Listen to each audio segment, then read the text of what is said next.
জীবন কখনো থেমে থাকে না। জীবন প্রবাহমান নদীর স্রোতের মতো। যতদিন নিঃশ্বাস আছে ততদিন। আর জীবনের প্রতিটি বাঁকে বাঁকেই সংগ্রাম করে বাঁচতে হয়। জীবন চলমান, কি স্থলে কি জলে। সংগ্রাম ছাড়া জীবনে সফলতা আসে না। বেঁচে থাকার জন্য সংগ্রাম করেই বাঁচতে হবে মানুষকে। সততা, ধৈর্য এবং পরিশ্রম, এই তিনটি গুণই হলো মানুষের সাফল্যের চাবিকাঠি। মানুষ জন্মের পর থেকেই সংগ্রাম করেই বাঁচে। সংগ্রামহীন জীবন সফলতার আলো দেখে না।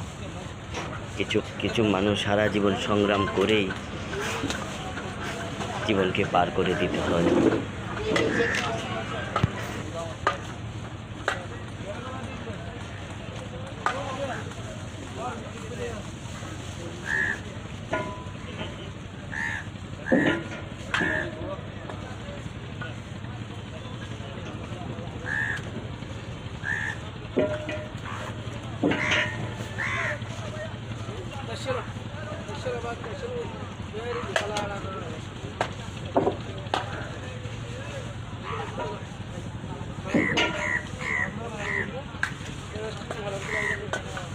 ভালো